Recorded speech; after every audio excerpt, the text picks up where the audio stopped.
Also das mit dem Fahren, I'm very fortunate that my wife doesn't really care.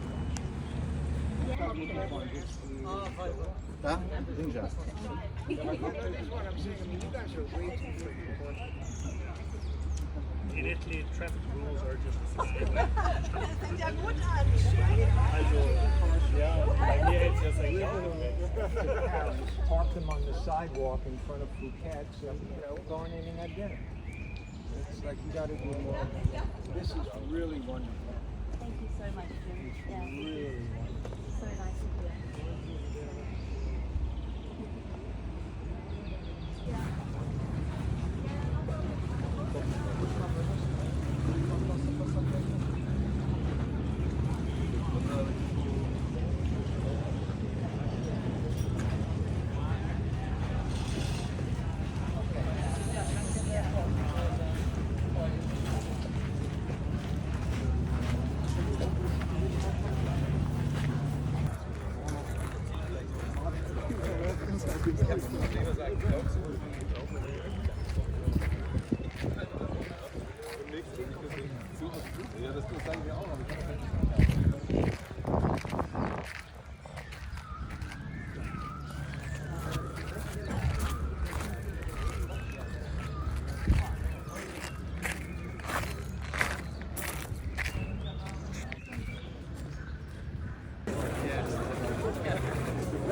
They set up speakers and stuff down there. It must be something.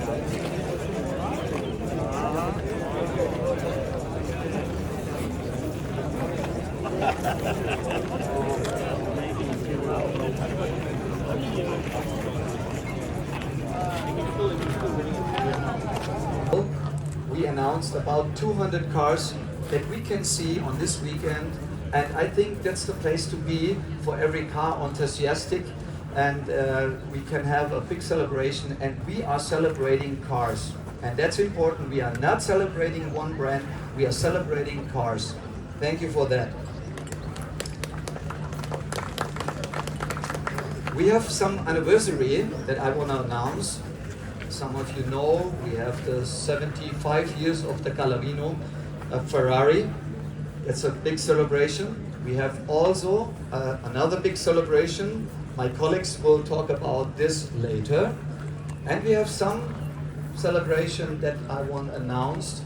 And Davide, I want to show or to come to share with me this stage.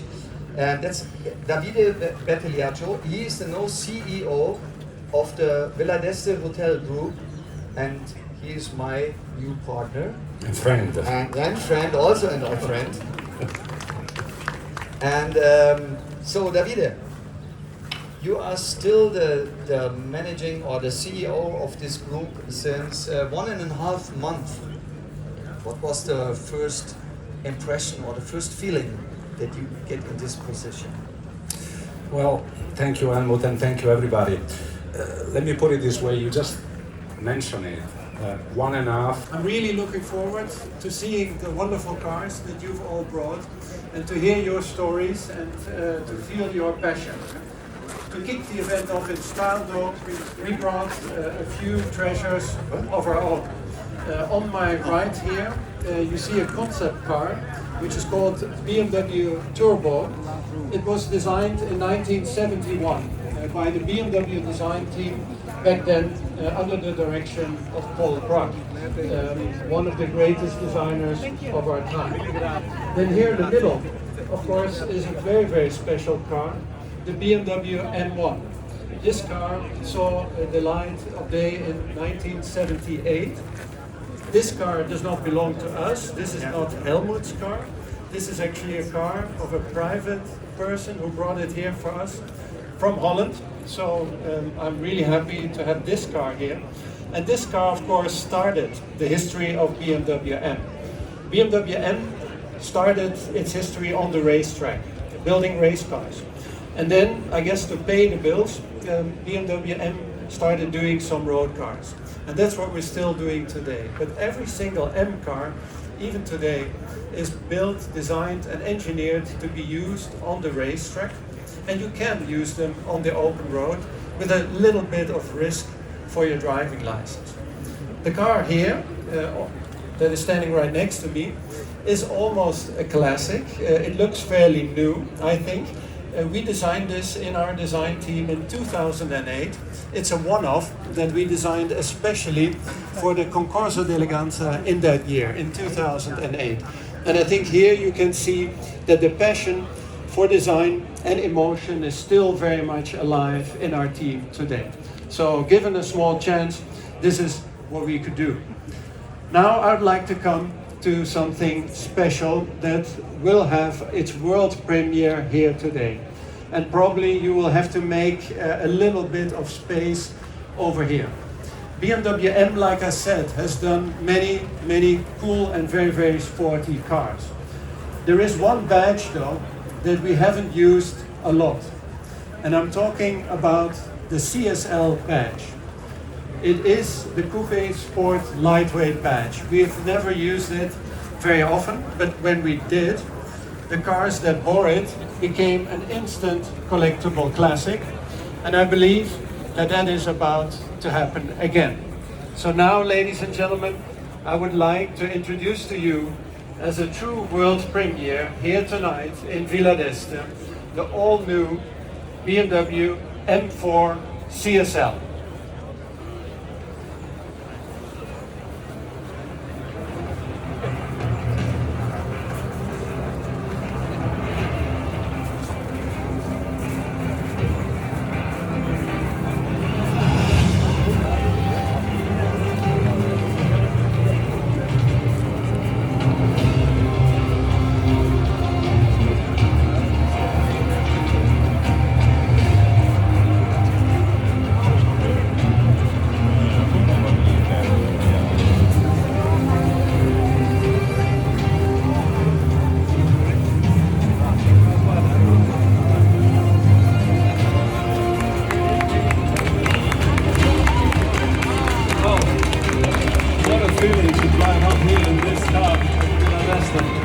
Ladies and gentlemen, good evening. I'm still excited. Sorry. The new M4 CSL. Adrian?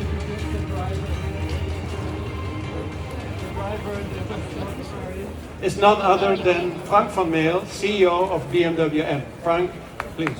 Thank you, Adrian, and again, good evening, ladies and gentlemen.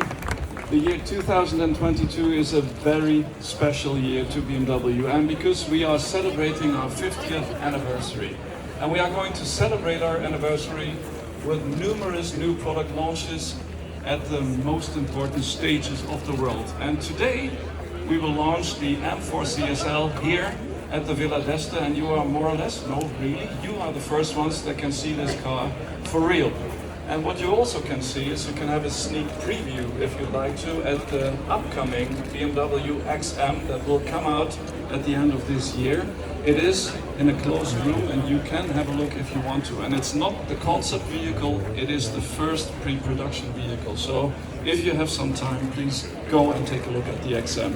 But now let me come back to the M4 CSL. It follows in the footsteps of the famous E9 3.0 CSL and the E46 CSL, and it's going to be produced in a limited production run of just 1,000 units. Now, as you can see, CSL has 3 letters. First of all, C stands for coupe, or even more for competition. S stands for sports, and L stands for lightweight.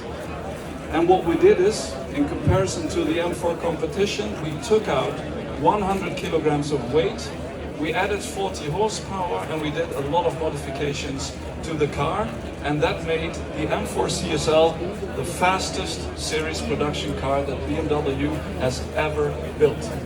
Now, of course, there are a lot of details, and let me just name a few. Of course, to take out the weight, we used a lot of carbon fiber technology. The front bonnet, the roof, and the trunk lid, including the rear spoiler, are made of carbon fiber, as well as the outside mirrors, the front splitter, the rear diffuser, but there's much more. On the interior, there's also a lot of carbon fiber, and for the first time, we've developed a carbon full seat. So this is a racing carbon seat, a bucket seat, and also we took out, of course, the second seated row and replaced it with a helmet compartment. And also we put on cup tires, carbon ceramic brakes, and a titanium exhaust. So if you add all of this up, you will find out this car, the M4 CSL, is the ultimate track tool with a number plate.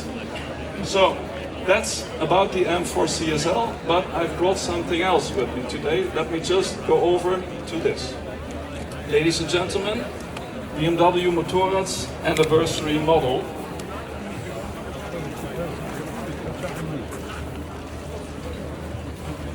The MRR 50 years of M in Sao Paulo yellow, if someone asks.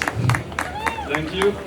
Thank you. And it's not just a tribute to 50 years of BMW M and motorsports. This is a tribute also to the fact that BMW Motorrad really, with this M finish and this high-end performance bike, pays tribute to the fact how important racing and motorsports also is to BMW Motorrad.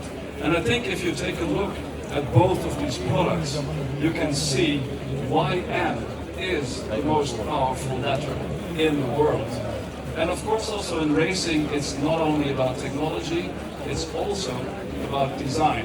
And I think there's also something to speak about regarding design. And who could do that better than you, Adrian? Please tell us something about your thoughts. Thank you. I think Frank described the car pretty well.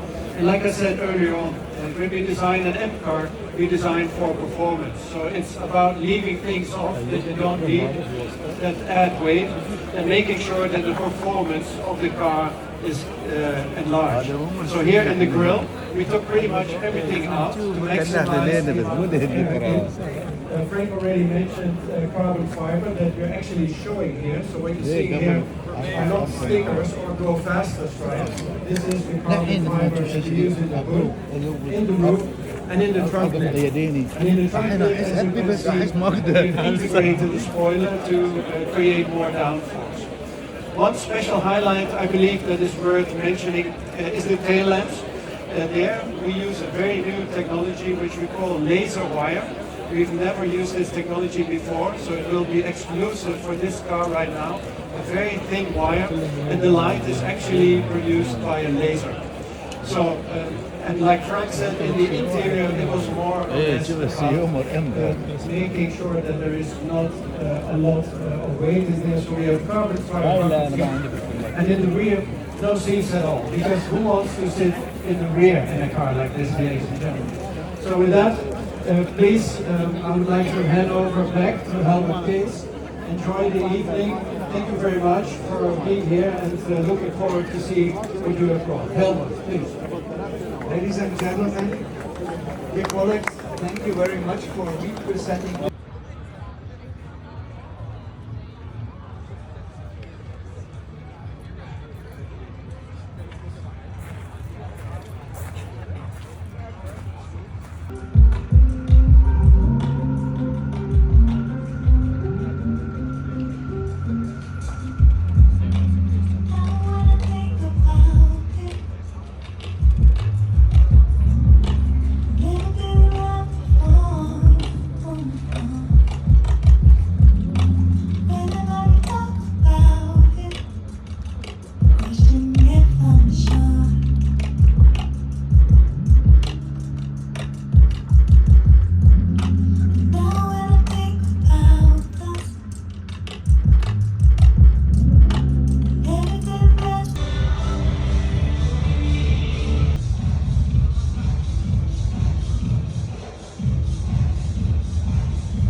Liter in weiß. Der Kühlflug ist richtig.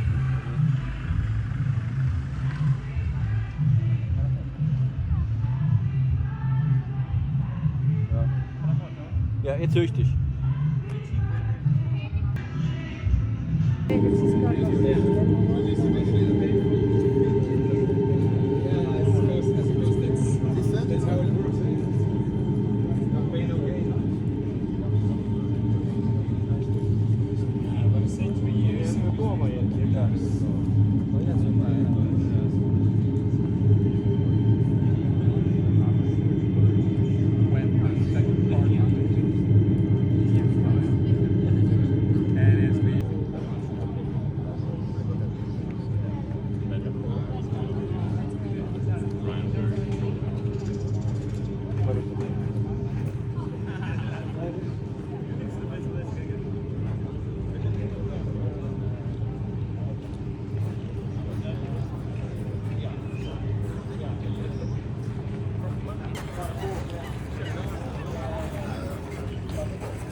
Cool. All right, we'll speak tomorrow.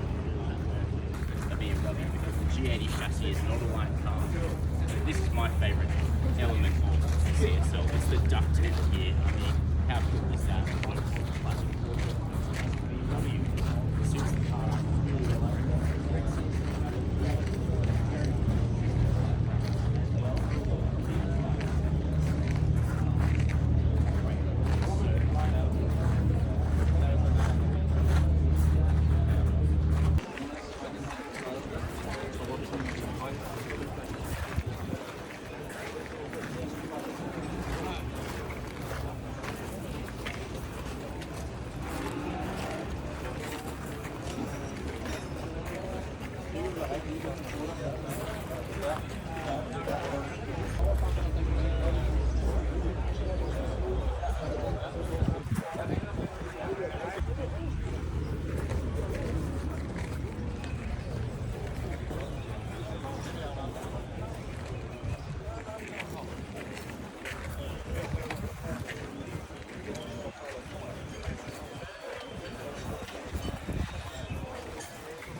From Rankin Connery among all the participants.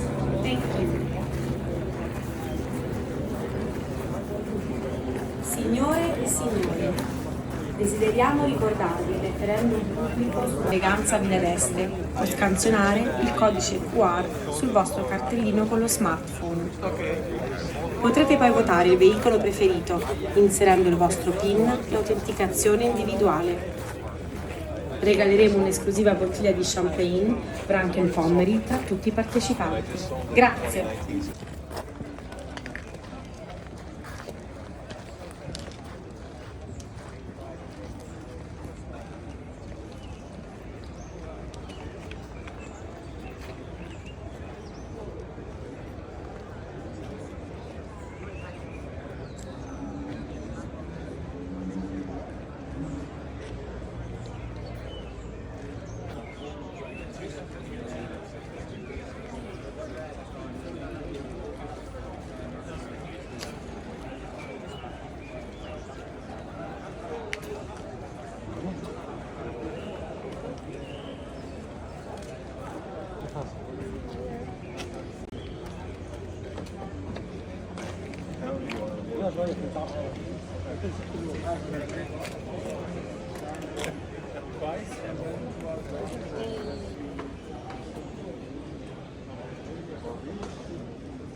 I was parked beside my little car last year. Yeah, I had your house.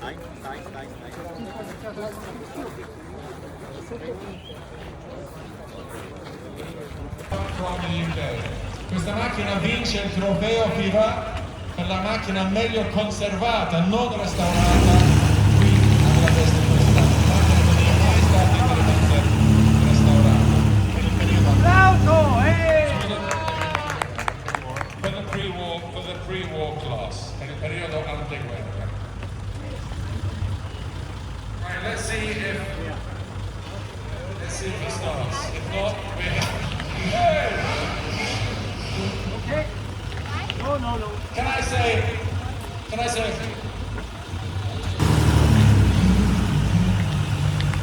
know it's not politically correct, but no electric car is ever going to sound that good. Now it's gone.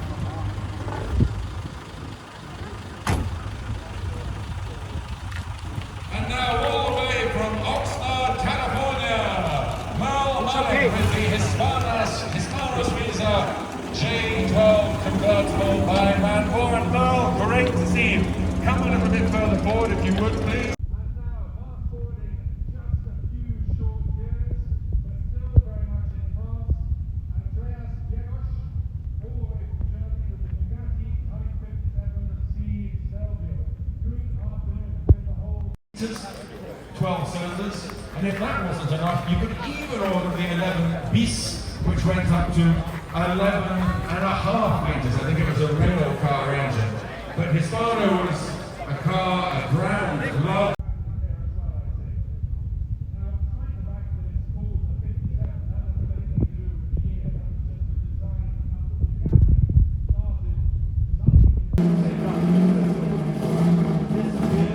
I think July 1937, wasn't it? Many sightings since, a bit like Elvis, but nobody has come up with poor Amelia ever since. That was their car. Eric Logan Ford went on to great things. Things were true.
With the Mercedes-Benz 630K Coupe de Ville by Sauce.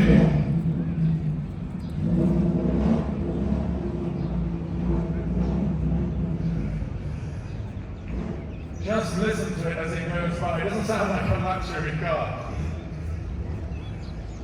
And look at this. The Mercedes-Benz 710 Super Sport of Eric van Lammeren. Good afternoon, Eric. That's great.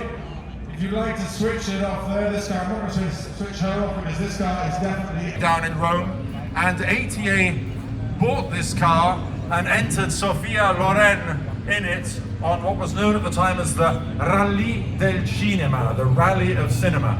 Now, history does not record how challenging the Rally del Cinema was. Probably safe to say it did not exactly rival the Mille Miglia or Le Mans, but it was very popular with the fans, to the extent that they absolutely mobbed the car with this young Italian starlet in it, even managing to smash the windscreen, which had to be replaced afterwards. And for years, nobody knew what had happened to this car. A few people wondered, could it be here, could it be there? And I know that you tracked it down to Sweden. I think a lot of us were wondering where this car was, and bought it from there, and subsequently had it restored back to its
gimmick.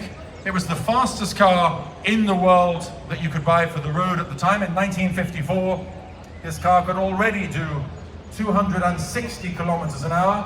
There were two problems with this car. One is if your passenger is wearing a very short skirt, and two, if you happen to land the car upside down on its roof, it's somewhat problematic to get out. But details aside, an absolute icon. Thank you very, very much. Can I show you the way to Portofino?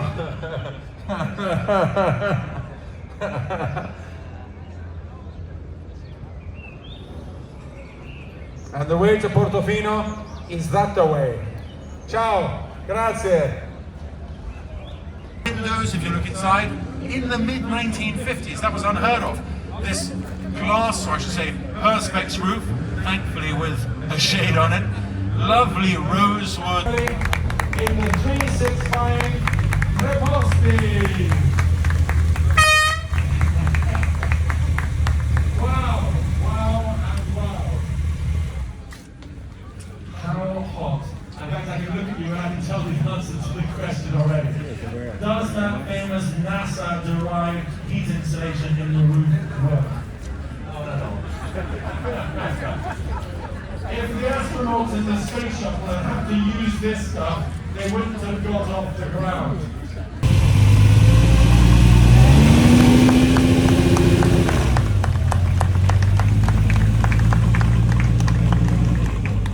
With the Ferrari 275 GTB4.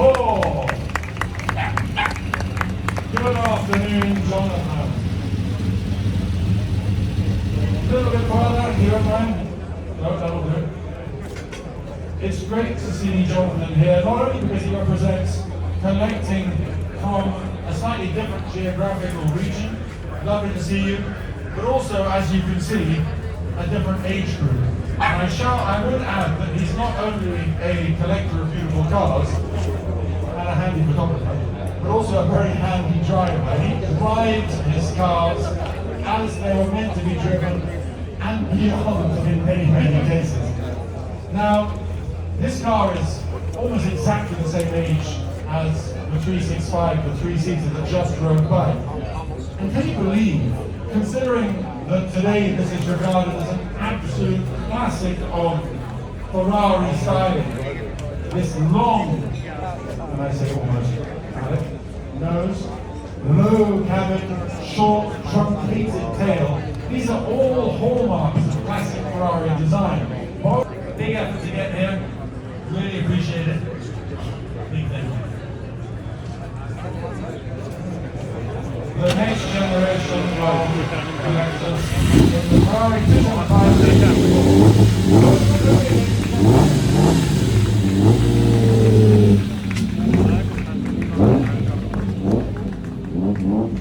stage had created a sub-brand called Dino. The idea was to be a rival for the Porsche 911 and other cars of that time period. Andrew back here at the wheel. Andrew, you can switch off the ignition if you don't mind. I like the registration number, by the way. I'm not sure if this is for the group. But I love the colour of the dress, by the way. Perfect for the car. Brave man wearing a tie in this weather. But anyway, Aldo Bravarone styled the car. Oro was the original colour of the car. Another time when it's great to see something that isn't red. This was, of course, the car that Tony Curtis subsequently made famous with the Persuaders, a slightly later 246 version. They weren't very powerful, but my God, they were good looking. It has to be said, they weren't very well built either. Most of them have rusted into oblivion. And of the 150 only of these cars that were built, I don't think how many are left. But the Ferrari 206 Dino has to be one of the prettiest sports cars of the 1960s. You can tell it, by the way, apart from the later 246 that replaced it, by the spinners on the wheels, the outside filler, and if you look inside, the wooden steering wheel. It's a real connoisseur's car. Thank you for sharing it with us today. Let's have the awards from Iris and Emmanuel. The Bagleys with the Dino 206 GT. And of course, Dino, by the way, wasn't even called Ferrari in the early years. They only started badging them as Ferraris afterwards. Thank you very much.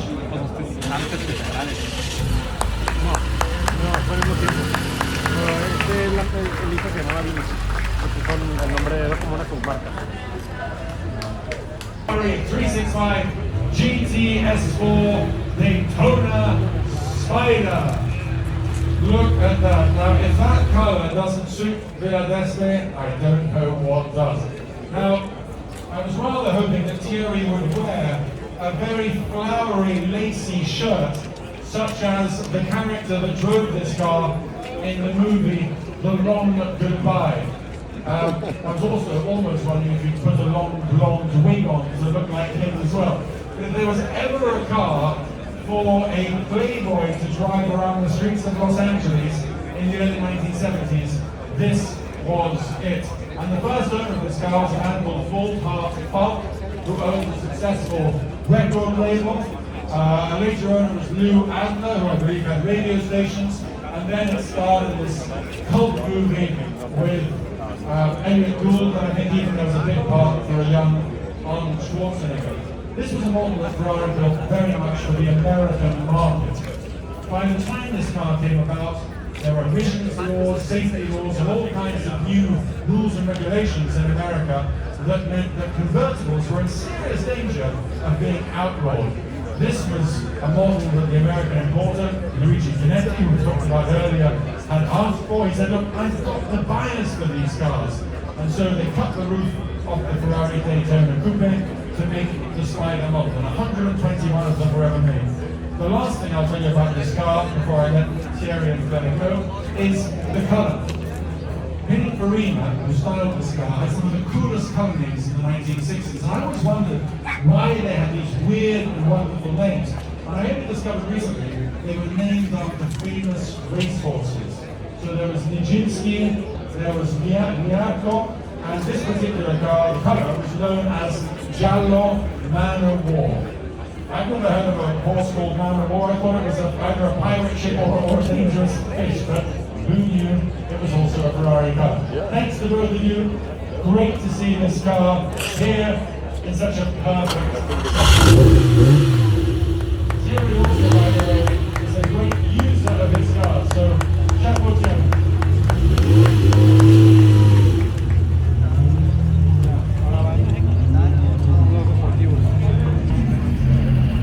Who would you like it? With the Maserati M6 GCS Media. Now this is a car that Adolfo's family, è la tua famiglia che ha costruito queste macchine Adolfo. Tu sei già un po' troppo giovane, ma che impressione ti fa vederle oggi? È un piacere vederlo, questa è stata modificata nel portale come succedeva all'epoca con un portale 200S, però è una macchina che dà molta soddisfazione al proprietario perché nello scorso fine settimana stava facendo le corse storiche in Monte Carlo e ho tempo da destra. Grazie Adolfo, questo è lo spirito. Adolfo was just saying that his grandfather built this car. His grandfather owned the company when they built this car. And one of the things what I think deserves a round of applause, this car was entered here today having been raced at full pelt last weekend at the Monte Carlo Historic Grand Prix. And that deserves a round of applause, ladies and gentlemen.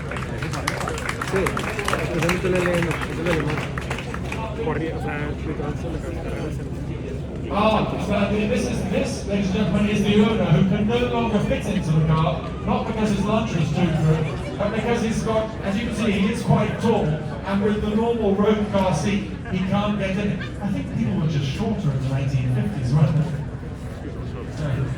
they? They were also paid to race the car, so Mr. Maserati didn't really care whether they were comfortable or not. Thank you, Willie. Great to see you. Thank you for sharing the car with us here today. Maserati M6 GCS.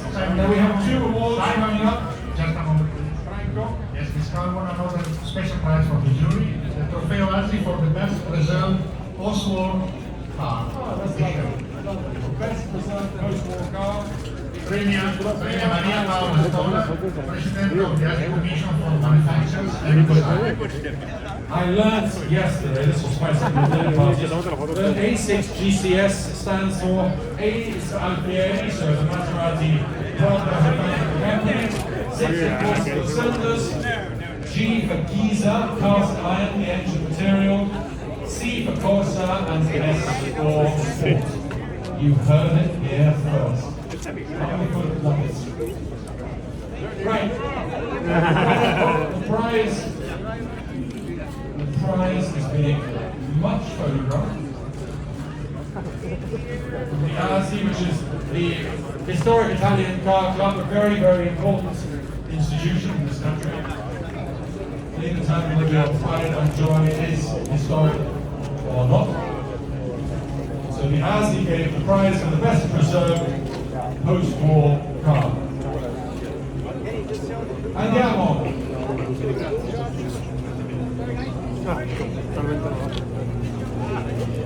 Let's bring the next car up already because I'm conscious that we are late, for which I apologize. Definitely smile and then accelerate. Thank you. Thanks to the jury from the owner as well. Thank you.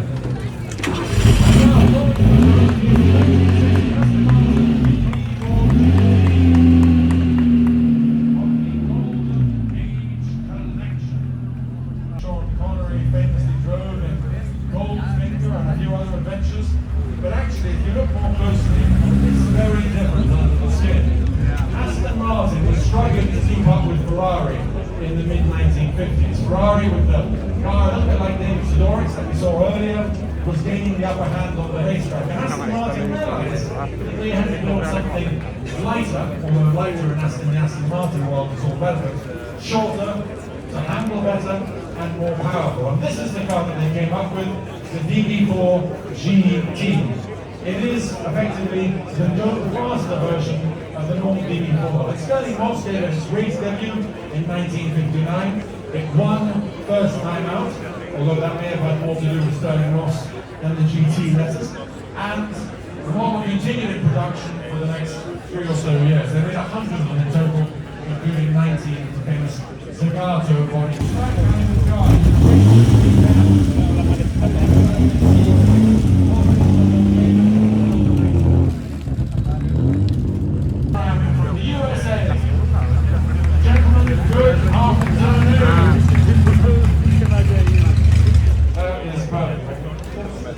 as if you've done this before. Good to see you both. Hi Cameron, good to see you. Now I have to admit, this car is so rare that I actually had to swap up before to remind myself what the Carrera Abarth story was. But I think I'm right in saying that basically Porsche wanted a car that was faster than the normal, it's not really that normal, because even that was rare, but the 356 Carrera, and more slippery for a higher top speed, and of course lighter for better handling and performance. And they came up with this car, which, am I right in thinking Franco Scaglione designed it, and this car from her hand and the... That's a myth. Okay, well that's good. We explode these myths here at Budapest. Just a handful of these cars were built, so it's not surprising that this is the first time we've ever had one at Budapest. And if I remember correctly, the trick was that you're supposed to put a little bit of ballast up front when you're racing it. Now, is that to prevent? Because I'm not a what's the word I'm looking for? I'm not very good at maths. Was that to prevent understeer or oversteer? More for traction in the front, so to prevent, I'm going to say understeer, oversteer. But with the Porsche, you get both in the same corner anyway. 2 for 1. I have to say, great looking. Chiarenza e Filippo. I do have it written down here. I'm going to remember that, but in 20 years from now, we next have one of these. Thank you both very, very much. Rob, listen, thank you. Cameron. Not a car made for company. But thank you for bringing the car so far away.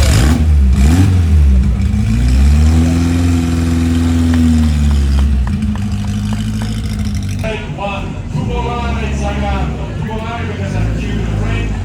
Zagato because Zagato. That's great. Thank you very much. David from the States with this car. Alpha made about 100 of these cars with Zagato responsible for the bodywork.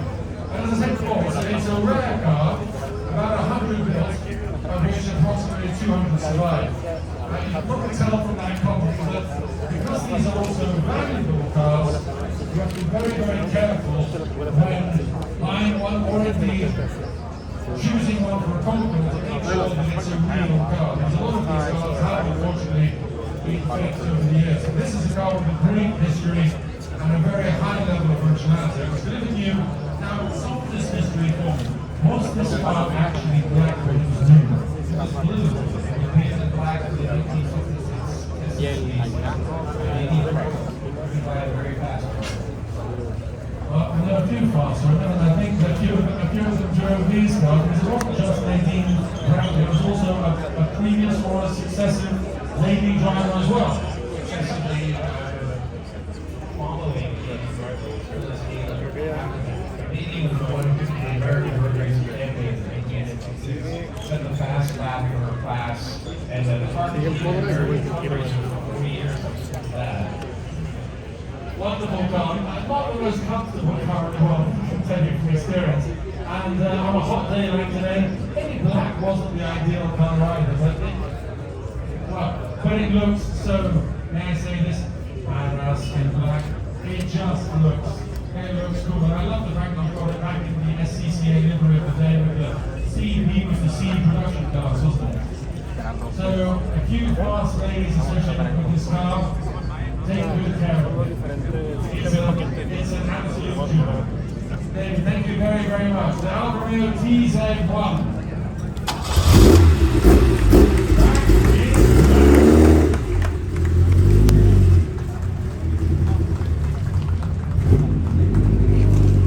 Now, if you like to program.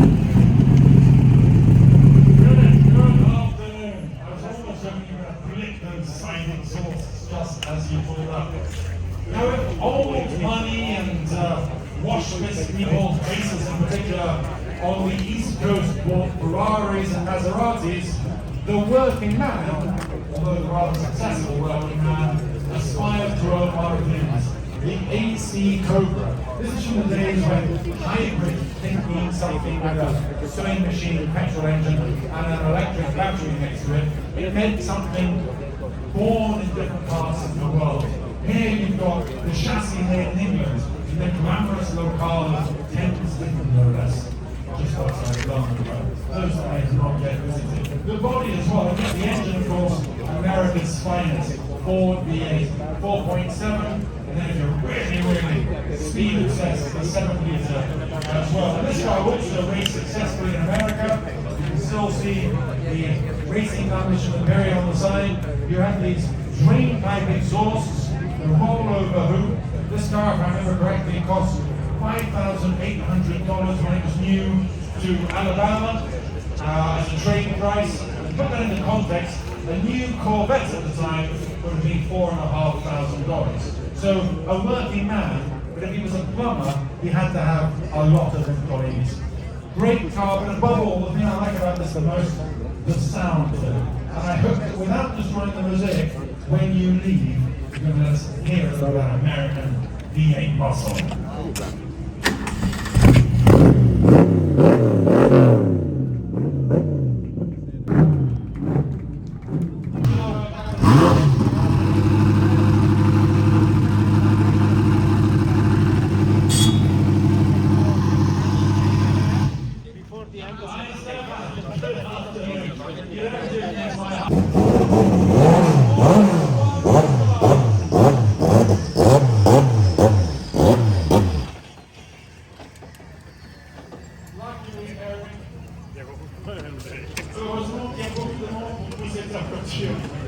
Eric Comas, Formula 1 driver, ladies and gentlemen.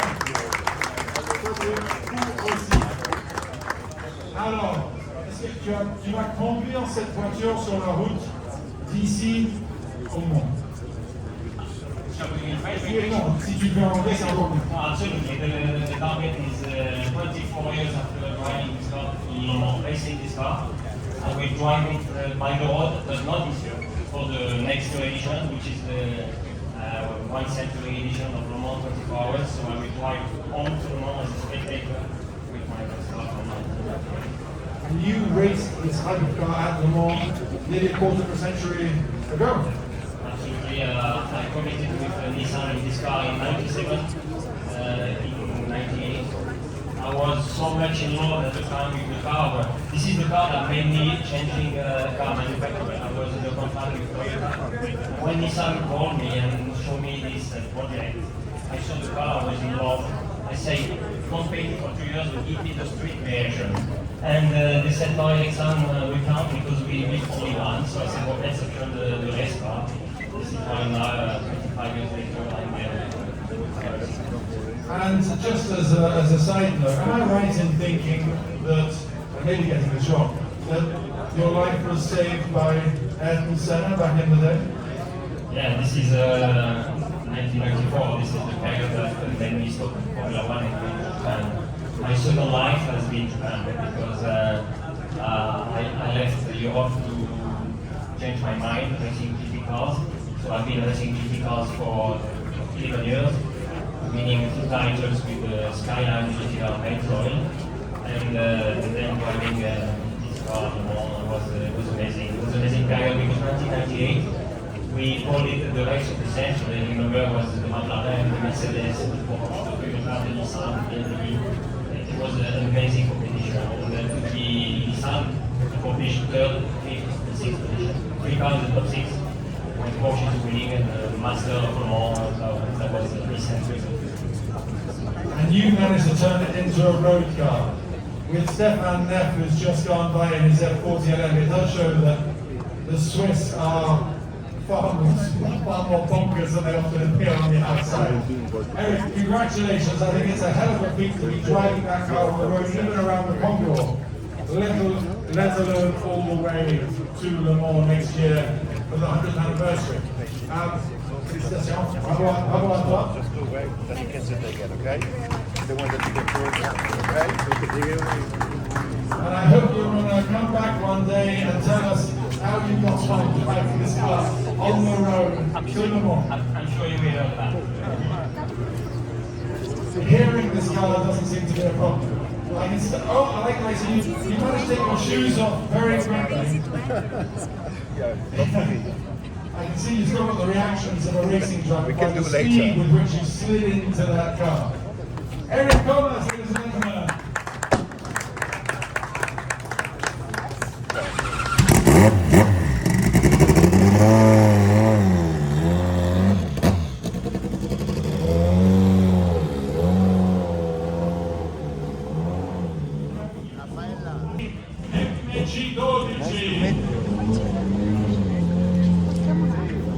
you never know, but this car actually started life as a Ferrari. It was the Ferrari Enzo. At the time, the two companies were owned by the same ultimate group.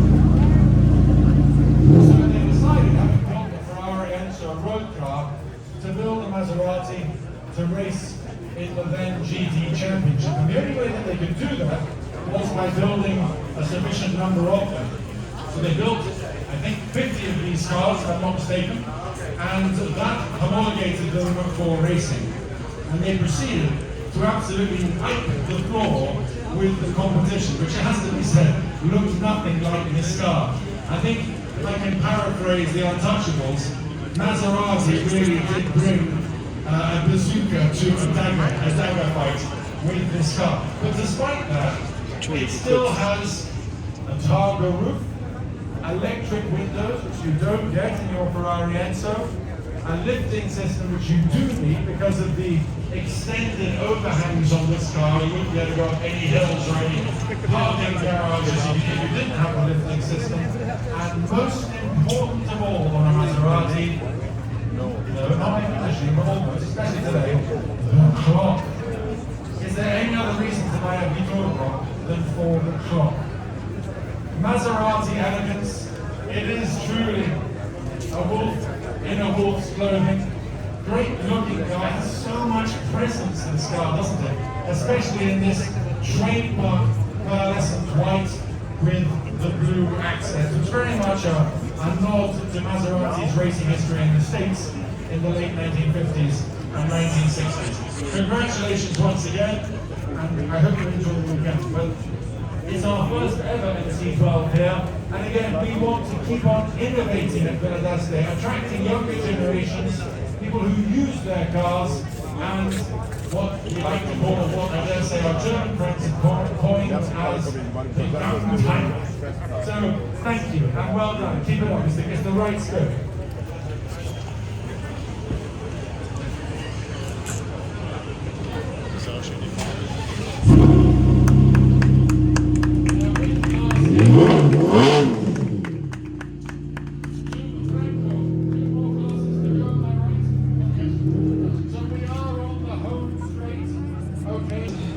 This celebrates 50 years of lean machines by BMW, the cars that have raced in rallies, on track, and Le Mans, the essence of BMW motorsport. And we're going to open this class with a car from the distant past of BMW, the 1938 BMW, that's wonderful, thank you, BMW 327, 328 Sport Cabriolet. This was a car that was effectively the luxury version of the better known 328, but with a cabriolet body with a proper hood, comfortable seats, and the luxury features that you would expect of something of this market standard.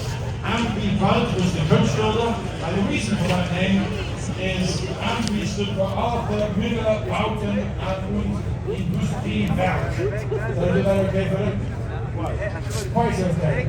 You have to show me afterwards how it's done properly. And the Bud bit in that name, by the way, is because that was Edward Budd, who was the American money behind it. But anyway, digressing, Ambi Bud later on went on to make the bodywork in the Second World War for the VW Schwimmwagen and the Kübelwagen.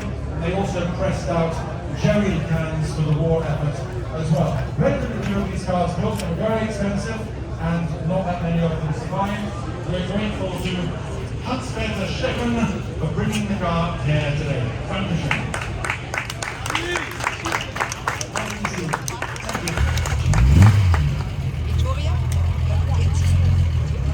Now here's one I bet you'll recognize. Perhaps the most iconic 7 Roadster, brought here today by Marcus Wolfsdorf.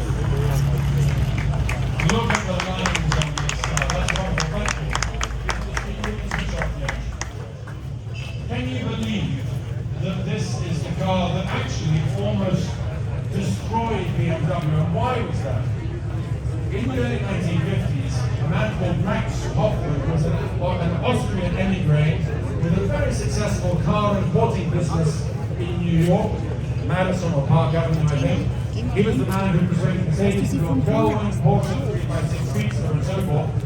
He went to BMW's management and he talked them into building a car that was supposed to be a rival to the contemporary Austin Healey's and Porsches and MGs. So relatively low market sports cars. BMW being BMW though, couldn't do things by halves. They had to keep improving the car, making it faster, more luxurious, but also more expensive. And the end result was that the $3,000 target, which would have enabled it to compete with British and German cars we just talked about, was slightly exceeded, and the car ended up costing $10,500, which put it firmly into Ferrari and even above Maserati territory.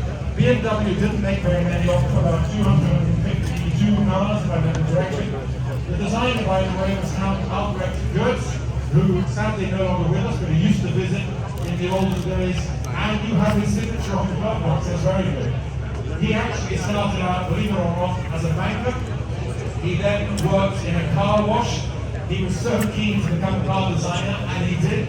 And he went on to design not just this, but also to consult on the 2000 GT Toyota, and I think the Nissan 240 and 280. So he was a titan of car design, and even if it was expensive, what a great looking car. Thank you very much for sharing it with us here today in the BMW M Class.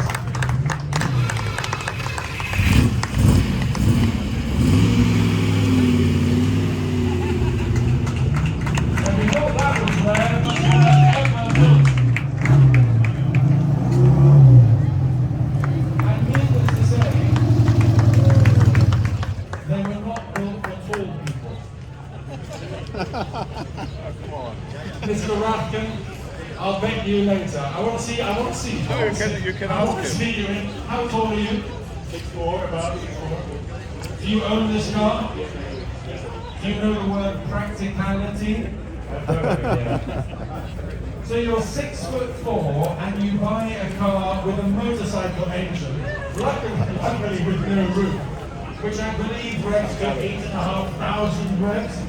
And you're not going to tell me that you can drive this car any further than a Concorso Elegance, are you?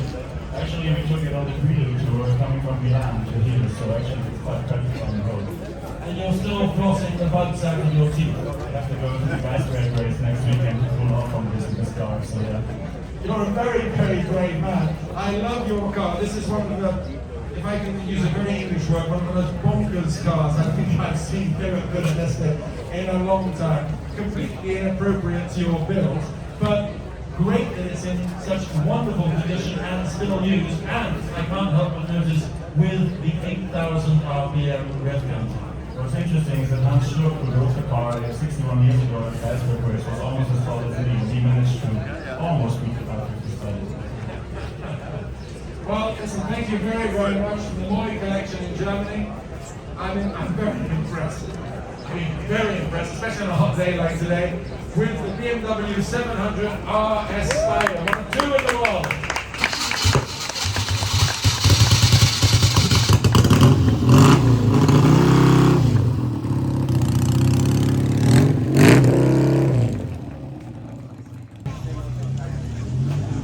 And now, fast forward 15 years to the 1972 BMW 3-liter CSL. From Michael Ulmig in Germany. Now you guys, would you mind walking if I ask you to stand next to the car so people can see the colour coordination?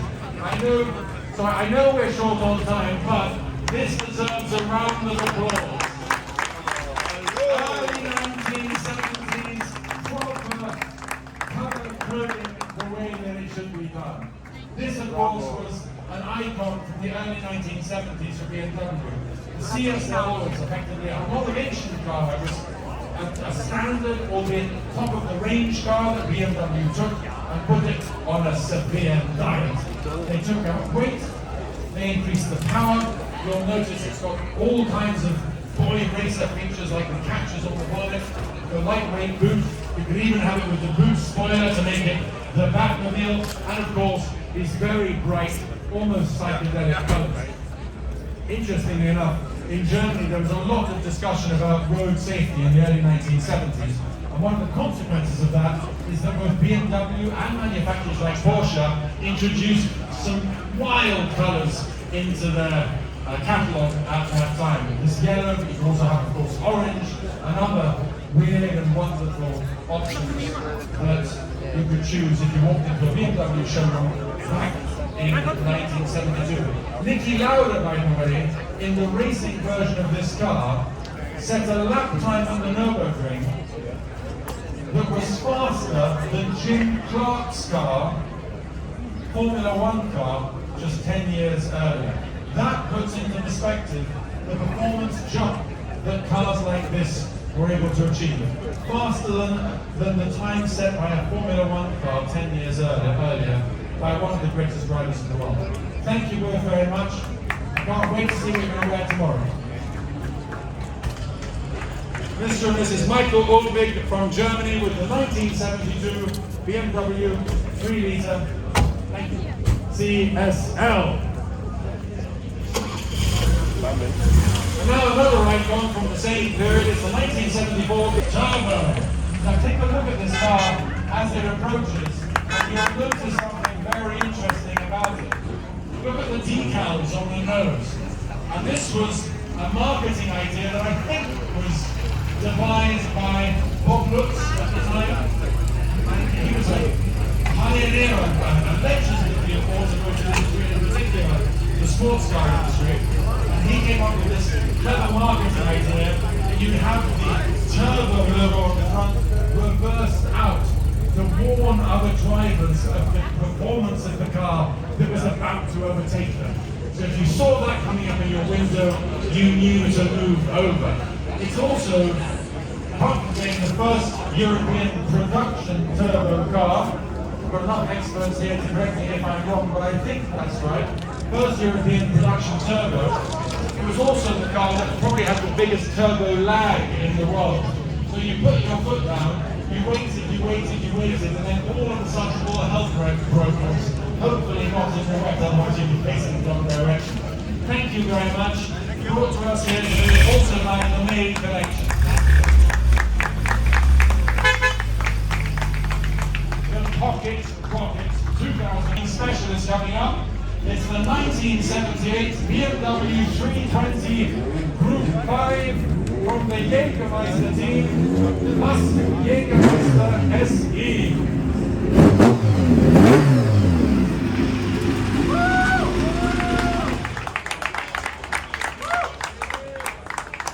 Now, how is that for ground clearance? What a machine! Tell us about this. Well, basically, you brought us a shopping car with a Formula 2 engine, haven't you? It's a little bit difficult, yeah? Several years ago, I was sitting in the car, And you raced this car back in the day? Yeah, I raced this car, perhaps for 60 races from 1979 until 1982. Yeah? And the car stood still 25 years, and then we restored the car. And you can't imagine, the car is not like beating an old friend. Yeah? Always the behavior of the car. That's because you're still so young. Keeps young. Yeah? Live and let drive, that's our motto, and it's good to see that you're still going strong. And this car, in the silhouette, is about all that remains of a BMW road car. Underneath, this is something really from almost another planet, isn't it? I expect the silhouette cars looks like three cars. Under the roof is basic lighting.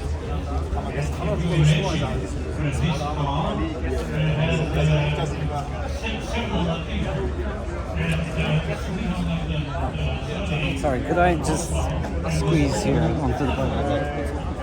500 horsepower. You Germans are crazy.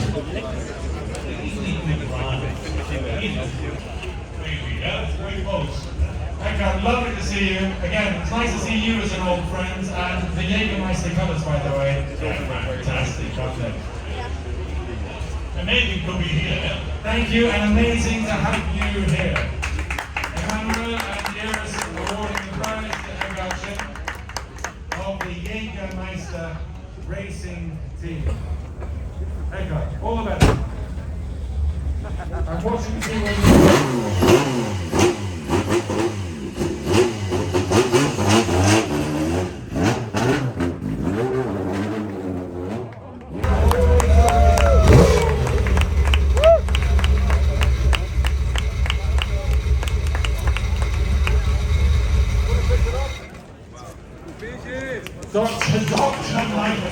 Dr. Michael Hinderer, all the way from Zurich in Switzerland, with the BMW M1 Pro Car. Now you can see the car that gave birth to this coming up immediately afterwards, but effectively BMW wanted to compete with Porsche and Ford, for example, in endurance racing in the late 1970s. So they approached Lamborghini about building a car for them using the BMW engine.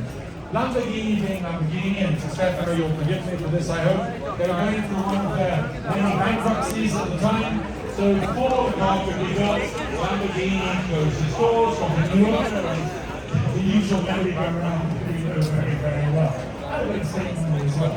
But anyway, I digress. BMW decided to build these cars themselves. Was it Stefano? Was it Bauer that did the volumes? Bauer did the volumes. You might remember them as the 3 Series convertibles a few years later. And this is the car that they built. In the end, they arrived too late. The race series had already ended. And so they created a bespoke series called the Pro Car Series. And that would take place before or after Formula 1 Grand Prix. And the idea was that you would put Grand Prix drivers in these cars and let them race together on the track. The prize was $5,000 if you won the race.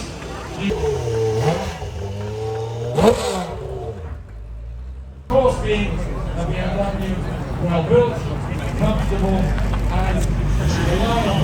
This is how quiet it is to start with. Now this particular car, Harry van den Auker, I hope I pronounced that correctly, Harry. Good afternoon.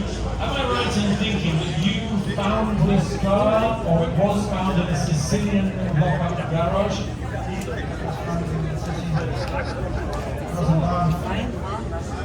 Then it was restored by BMW? Indeed, now we bring back the car. Is this the first time it's been back since then? I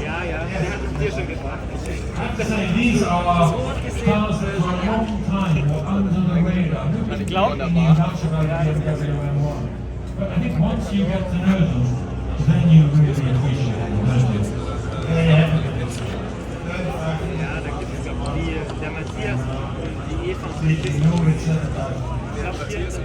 How long will it please to know he likes the car?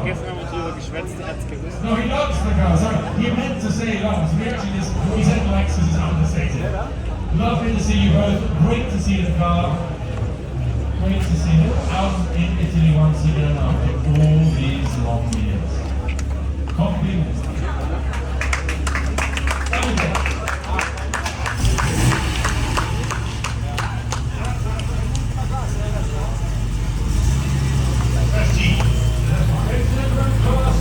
The last class, and at the end of this class, we will be announcing the 1971 SM of Thierry from Belgium. Good afternoon.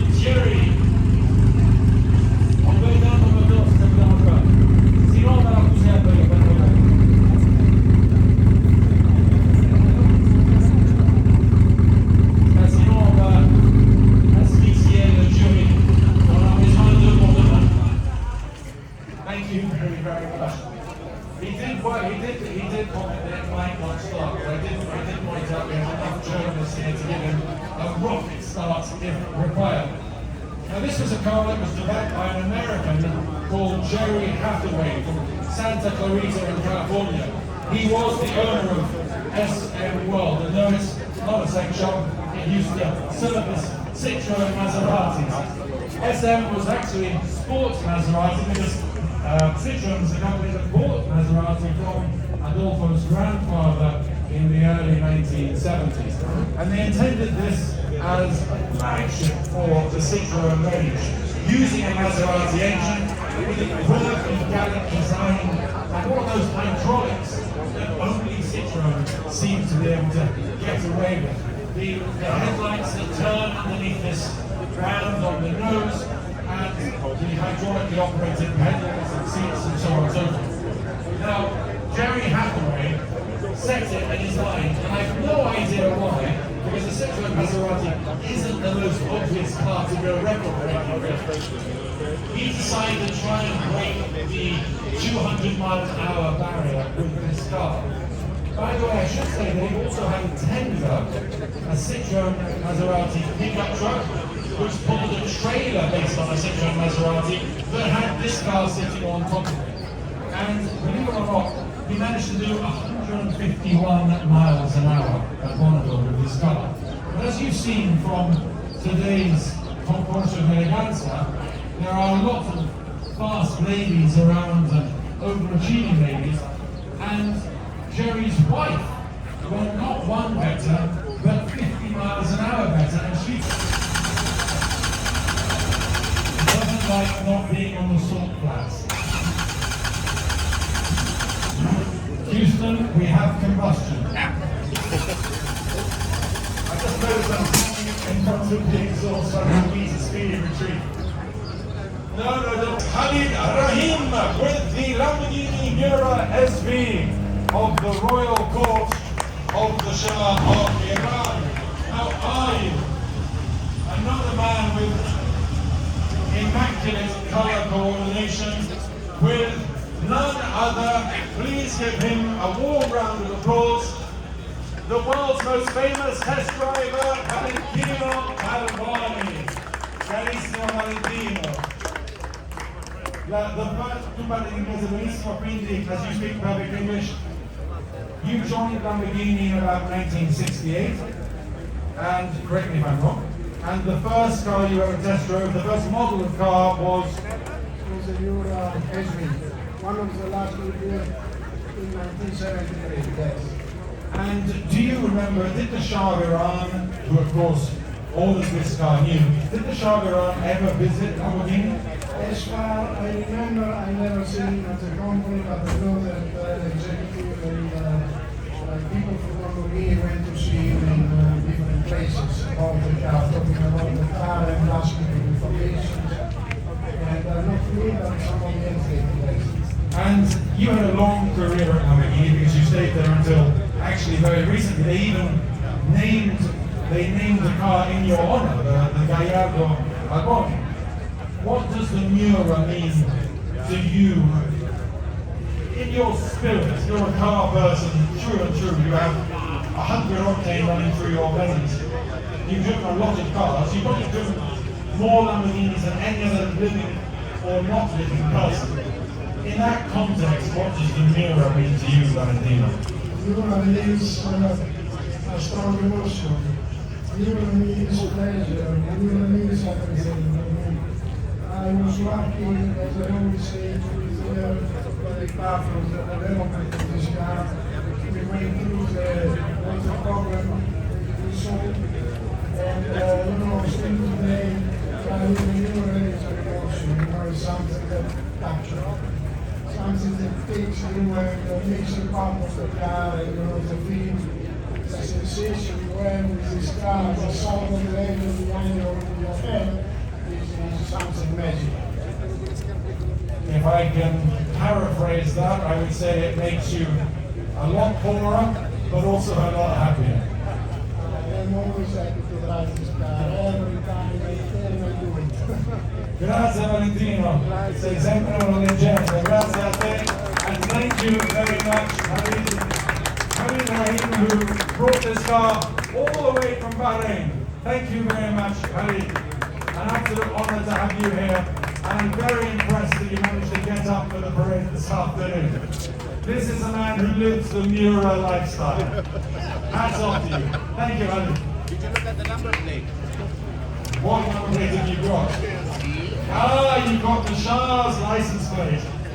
He would have been happy. That's very impressive. As we said, the Shah of Iran had one of the greatest car collections in the world at the time when he was, well, let's say, left office in 1979. Thank you very much. Grazie.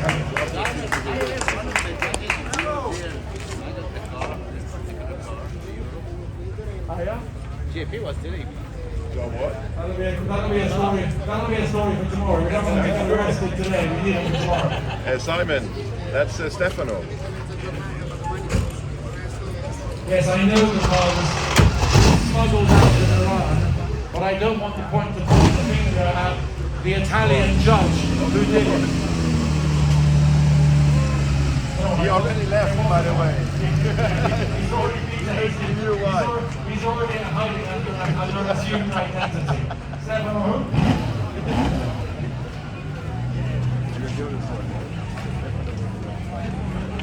I almost feel like Rule Britannia allowing the Aston Martin Bulldog.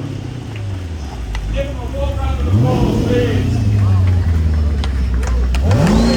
Beverly Hills, California. Now, Philip. This is the future. As imagined in 1980, when they clearly didn't have anything to draw curves. Christy. Will you turn off with it? What a machine. Now, I always knew about the Bulldog from those books that your grandfather and grandmother buys you on cars at Christmas, but I didn't really know the whole story. And actually, the Bulldog was built for the chairman of Aston Martin, who was Alan Curtis. He was one of the consortium that saved the company from one of its many, let's say, periods of financial turbulence. And he decided to enter supercar territory properly. Until then, Aston Martin had built fast road cars, but nothing that extreme. Certainly not compared to the Lamborghini Countach or even the Ferrari Boxer and such like. And so he commissioned this car. It uses the Aston Martin engine in the back, as every proper supercar should, rather than the front. These gull-wing doors, by the way, are powered by the same engine or the same motor that powers the soft top hood on the V8 Volante. And they tried to get to 200 miles an hour, but they didn't quite manage. They got to 192. It's called the Bulldog, apart from the obvious connection to the British Bulldog, but actually because Alan Curtis had an aircraft called the Scottish Aviation Bulldog. The area of the factory where this car was built was called the Cannon. In fact, its development prototype number is K9. Amazing what you can pick up on the internet. But anyway, Philip Sarafin with the Aston Martin Bulldog. One quick question for you, Philip. Weren't you going to attempt to crack that magical 200 miles an hour? Yes, and we still intend to. We have plans to break the 200 miles an hour. That Are you gonna come back and tell us about it if you do?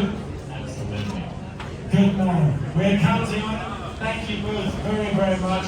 Lovely to see you guys. I hope the AC in here works. The Aston Martin Bulldog, the only one of its kind in the world. The only one ever made. What a sight that is. Especially for the Marino here in Manchester. The future, as I mentioned, is 1970.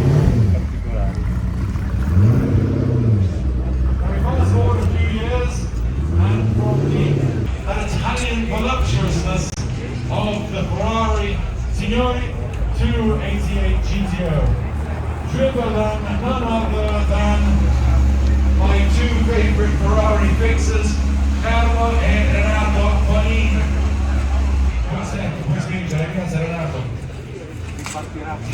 What a piece of machinery this is. For a long time, I never thought that we would have the 288 GTO Villadeste. Too modern, not rare enough, no racing history, and yet seeing it here today, it just looks so at home, doesn't it? It was, of course, based on the humble 308 GTB, the car that Ferrari launched in the 1970s, that became Magnum PI's favourite transport as a Spider. He couldn't fit into the coupe. But then Ferrari decided to literally turbocharge the concept, and they took the 308 and they turned it into the 288. Supposedly because there was a race series, Group B, that they wanted to race it in, but that was cancelled before the 288 GTO was ready anyway. But I think probably because they had realised that by then there was a huge and booming market for instant collectible cars. And so Leonardo Fioravanti, the original designer of the 308, took the 308, he pumped up the arches and everything, he hiked up the rear spoiler, he added these, he flared the arches, and I'm not just saying this, he told me this himself. He told me that he designed the entire car in just a few hours. And that's ironic because today, all of these years later, nearly 40 years in fact, it came out in 1984, this is considered to be one of the absolute classic Ferrari designs of all time. And that's reflected in the collector market for them. This car led a very, very quiet life in the Turin area. In the latter years, the owner had car dealers always camped down his driveway to buy the car, and then finally it was acquired by an English collector just a few recent years ago. Renato, Carlo, grazie a voi, ci vediamo dopo per un cocktail. Sempre un piacere.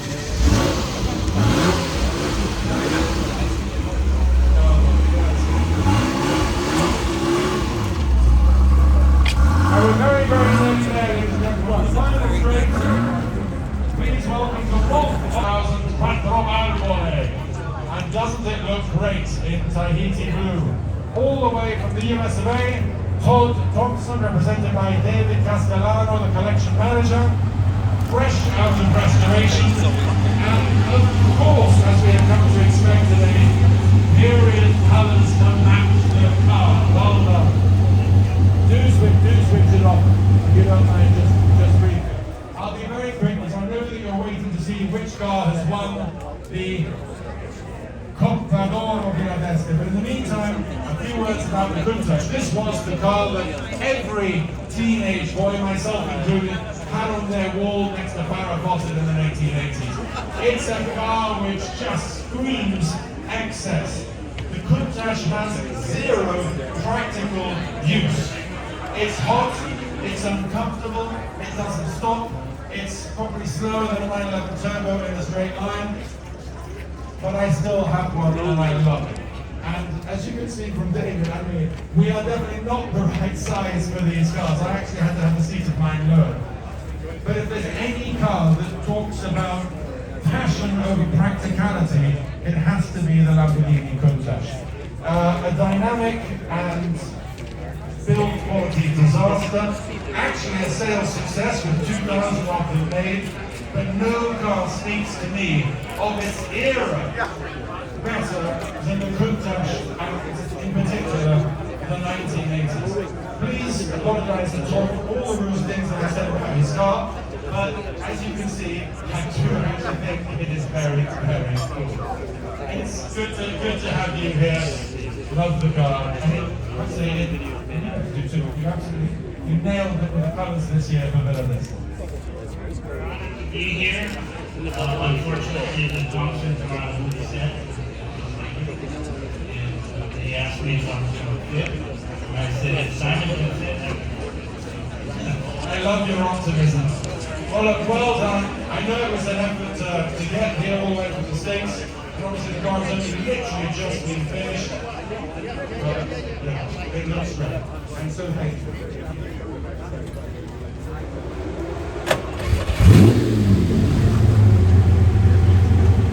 And so we go from this riot of crazy shapes and colours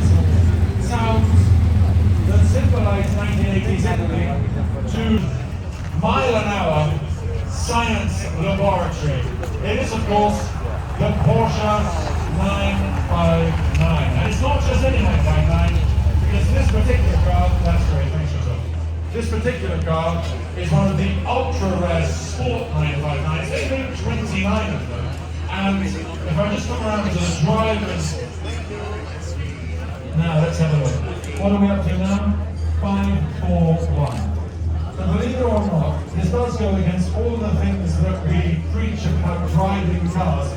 But this car has covered 541 miles in its entire life.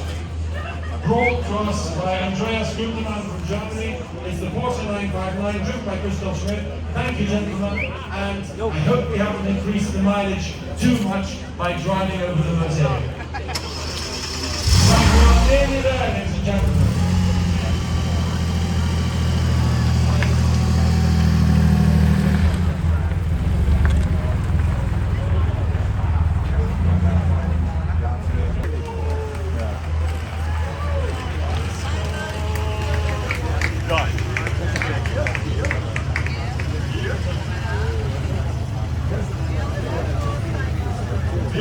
Good afternoon. For a man who makes watches, I know that you'd like to be punctual, so I should start by apologizing. Natalie Concorso. And this is the gentleman who makes all of the website and everything else work, the company called Reed. So 3 of our partners, 10 years I think with Lago. Did I pronounce that more or less correctly? It's only taken 10 years to get it right. Driving, of course, one of the cars, I believe, from the BMW collection, and I believe that Helmut Case, the BMW Classic, has a little token for you. So Helmut Case gave this gift to Wilhelm Schmidt of Lago Söhne, Mrs. Natalie Franken, Connery, which we have consumed lots over the years. I intend to continue this evening. And Christoph Bruce from what used to be Euroweb and is now www. Thank you. Yes. Where's the Lovely to see you. Don't know yet. Okay. I'm in been waiting for the moment where we can reveal the Coppa d'Oro Milanese 2022.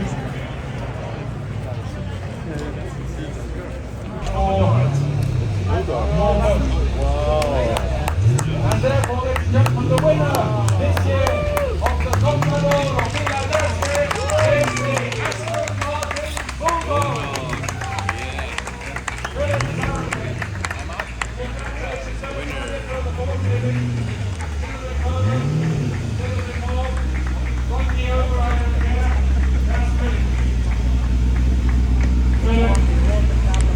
I knew the public would like this car. That was not long for you're going to have to be ready for a lot. Turn the headlights on so you can see those.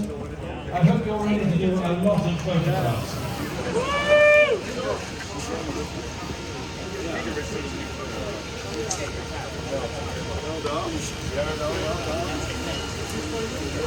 Philip Sarafin receiving the Coppa d'Oro 2022, and this was voted by you, the public, choosing the car that you most admired here today. This is the historic trophy that dates back to 2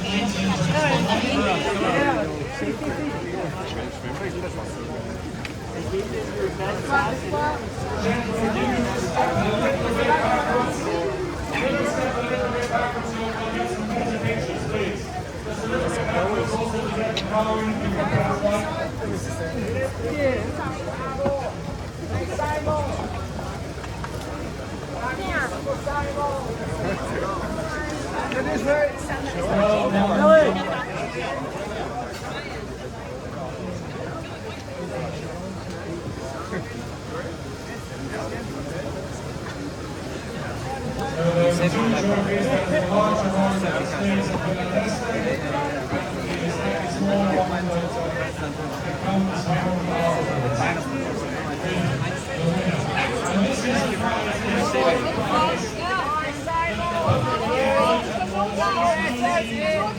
Da questa parte.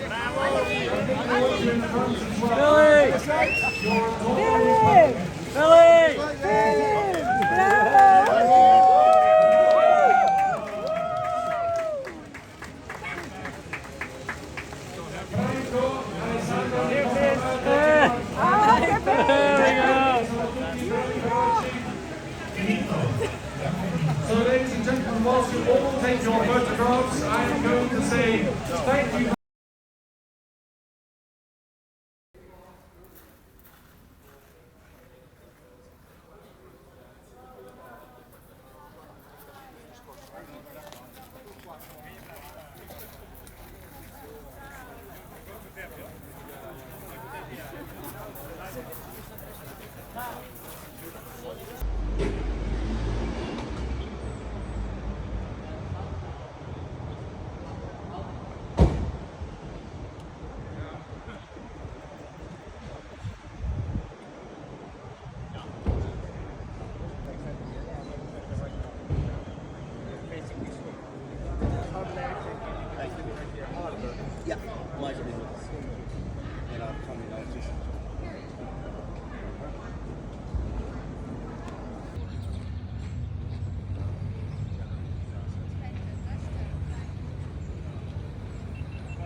La sonrisita que está doblada al revés, se guarda ahí adentro.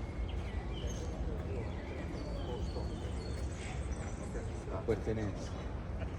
Está haciendo un video y ya estaba hablando. Me encanta. No, me encanta. Sorry. Me encanta que hables. Gracias.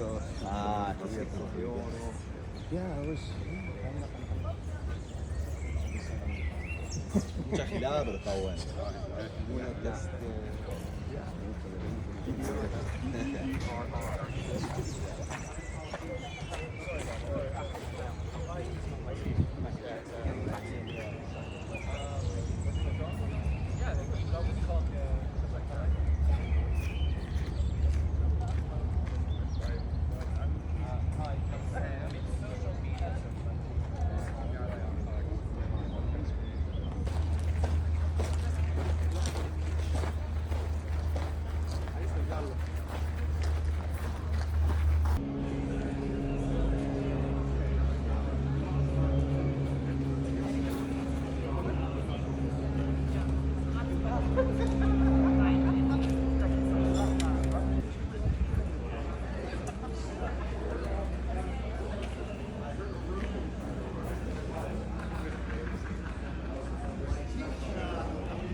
rolling a prototype.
Grateful that so many of you have made the effort to be here, and the owners of the cars who have come from 15 different nations around the world. So many, many years, despite his youth, by Lorenzo Ramaciotti, the president of the jury. Grazie Lorenzo. Moving along, Adolfo Orsi Classic and Davide Bertilaccio, the new head of Finlandese Grand Hotel, which of course is celebrating its 150th anniversary this year. Signori, buongiorno. Helmut, good afternoon. It's lovely to see you. You happen to be driving one of my all-time favorite concept cars. What makes this car special, and especially to you personally? So first, it's unbelievable. This car is from '72, and he has a drive-up warning system. I believe this in '72. Don't ask me how it works, but it works. This is a special car. It will be made by Paul Bragg, and he also did some other design cars. They are very important for us. For an example, the E24 635, and he did this car, two of them. So it's one of two. And it's amazing, as you say, crowns. And every company should have one. I have to say, this car, I love it because it's something for the future, but from 50 years ago. It's incredible. Also, the color you can see, always the color made. It's nice, really nice car, and maybe it looks a little bit like the M1, and it's all celebrating for this year for the M50 years, and it's that kind of grandfather. It's not the same designer, but it's a kind of grandfather. Helmut, thank you very much, and thank you, I think, everybody here for your continued support and patronage of this event. You really turbocharge it. I thank all the guests. Oh, it's good, Thank you to Helmut Case, and I'm going to have a quick word, if I may, with Davide Bertilaccio, who, until yesterday, ciao Davide, until yesterday, until yesterday, you were a Villa d'Este Concorso virgin. Now you're being de-virginized, how does it feel? Well, I'm getting used to this, you know, and you just said it, I didn't know anything about this like until 2 days ago. Now, with Elmo riding cars, I think we should make it from 2 days ago. Maybe we should look at longer version, 3, 4, 5 days. How about all year long? I don't know, we should ask the people, because this is their celebration, and then be able to be a modern car like this is absolutely fantastic. So, to be a ground exercise. E dirò in italiano, e questo Un applauso, un grande grazie a tutto il personale di Villa d'Este che sono i migliori al mondo. Bravissimi tutti. Grazie Davide, grazie a te. There is no place quite like Malagasy. Of course, it's celebrating its 150th. Watch out, because, ladies and gentlemen, health insurance was invented in 1972. It's new, comes on the market, it's 3 to 5 years old. What you see now is a concept car, healthy walk. Has been smoking. Very good point. Thank you very much, Franco. Now the second car that we have here today, the 2021 Touring Arese RH95. And in the passenger seat, now that is impressive color coordination. Could we also ask the driver, please, to step out? This is too good not to photograph. Now we have Ralph with us, presenting this car. First of all, Ralph, what do the initials stand for? I'm afraid of myself. I couldn't help it. The team decided it was the right thing to do. I didn't necessarily. You just go with it. Now I don't know if I'm allowed to say this, but as I've got a microphone, I might get in trouble, but can we say that you are connected to touring in some way? Yes, I'm the new proud owner of the company. First there was an idea, and now I own the company. It reminds me a little bit of that 1980s British TV advert where an American man said that he liked his razor so much he bought the company. You obviously liked your touring so much, you went one step further than just buying the car. Where did this love for touring come from? What does it mean to you? Well, first of all, we had the idea of creating a own design. I didn't do it on my own. Claudia was involved. Her sense of design is probably much better than mine, but don't tell anybody. The clothing might be a clue. I always wanted to have a car that matches my suit. Well, you certainly did that. I believe that's called going big. So, and then we decided to go with touring with the idea for the Arese. And during this period, I learned about the craftsmanship and the heritage. In a way, I was falling in love with this skill set. It happened that the company was up for sale. And this is how the story ends. Very wonderful. Well, you're the man to write the next chapter in a very long and illustrious history, because of course, touring and Villa d'Este are inextricably linked, given that you bodied the car with the Villa d'Este name after winning the major prize here, the Coppa d'Oro, way back in 1949, before either of us were around. That's right.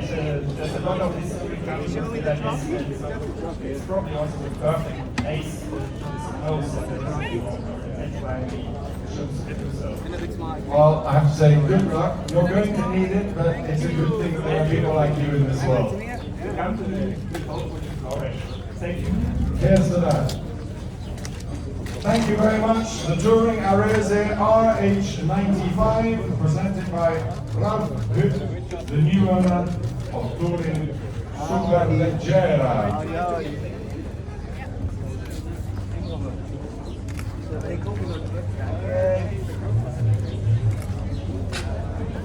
Now the car behind, which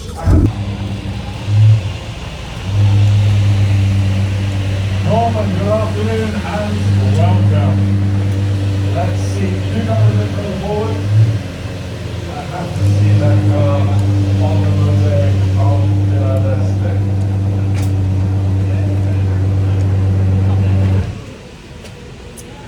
Wow. This is spectacular. Now, sounds like a wine tasting, but I'm detecting notes of 33 Stradale, Ferrari 330 V3. What is the inspiration behind this car? Well, it is really to pay tribute to the 60s Le Mans prototype, which to me is one of the most beautiful era of motor design. And what's powering this car? It's a muscle V8 5.0 liter engine. And silly question, but the entire rear clamshell looks like it's made in one piece. How do you actually get the engine in and out? Well, actually, the entire car is constructed with the carbon fiber chassis. So not only the monocoque carbon fiber, but also with the front and rear frame, we have press structures. So how to open up is actually very easy. So with a push a button, you're able to open it. Okay. I won't ask you to do that because it's Sod's law that it won't open on the day. It has to be in front of all the assembled photographers. But I think it's a great looking car. I personally love this era of automotive design. When the car drives by, my friends, do have a look inside because the dash layout is as spectacular and color coordinated to the exterior. So, Norman, thank you for sharing the car with us here today. I appreciate that. Thank you, Tom. Thank you. The V72 by Tommaso Automobili, presented by Norman Choi. Thank you so much. Thank you. Iris and Emmanuel presenting the awards.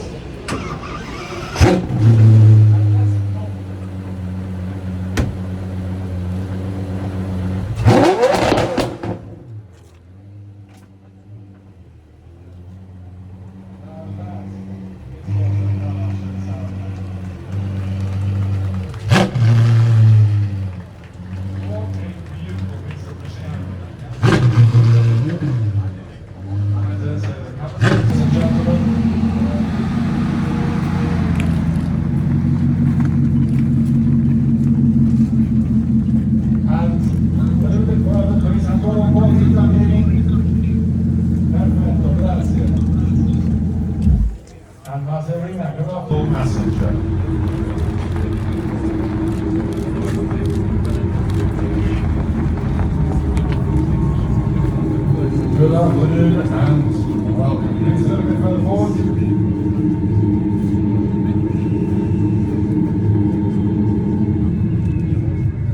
I'm not even going to try. Okay. You never know with these cars which way the door is going to open. It's a magical mystery tour. Now, are you Adrian Phillip or Doug? Adrian Phillip, nice to meet you. Adrian Phillip, very nice to meet you too. Now, tell me, Ital Design Giugiaro made the car look beautiful on the outside, but what about the underneath? The underneath is provided by Williams Advanced Engineering from England. Together with our two established partners, the Davis Viana is able to achieve 2,243 horsepower fully electric. Sorry, can you say that horsepower figure again? 2,243. Is that all? And where does this enigmatic car come from? Which planet is it just landed from? The planet is called Austria, Vienna. Its name Viana is derived from our Austrian roots from the city of Vienna itself. And so this is a fully electric platform, it's not hybrid. Fully electric. And dare I ask, could you get back to Vienna on one charge? So our 500 kilometers, 310 miles range would surely allow us to get to Austria with no problem, but I think we are 20 kilometers short from Vienna. But the charging stop would make a fantastic opportunity to step out of the car and enjoy it also visually from the outside. Very good answer, and to answer a million questions from everybody standing around the car. Well, thank you very much. It's a great looking car, and I hope I don't find you if I'm on my way back to Vienna by a filling station. Iris is going to give you the participation medal. Emmanuel, the certificate. Thank you for sharing the car with all of us here today. Much appreciated. Thank you.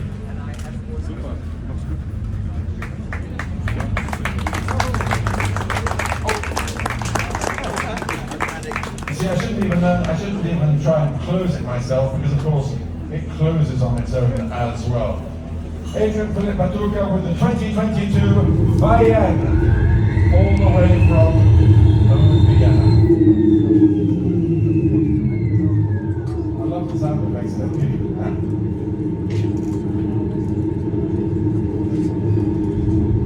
And right behind the Austrians, please welcome Jim Klingenhaus with the 2022 004 C.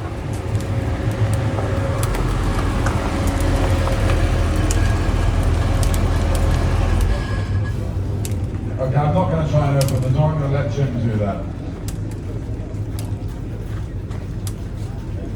And this one's actually manual. Actually, no, of course it's not.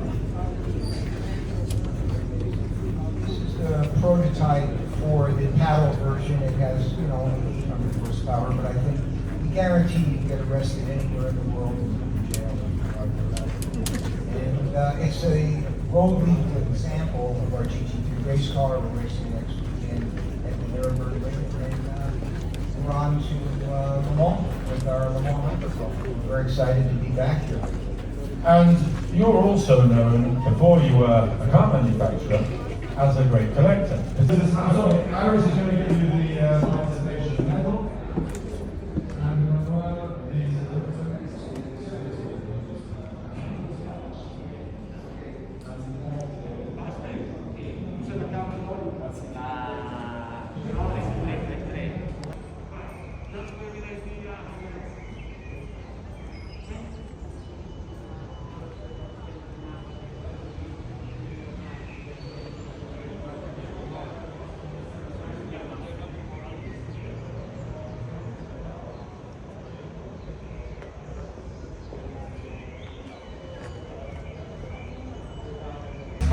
Preposti, good up, good mezzo.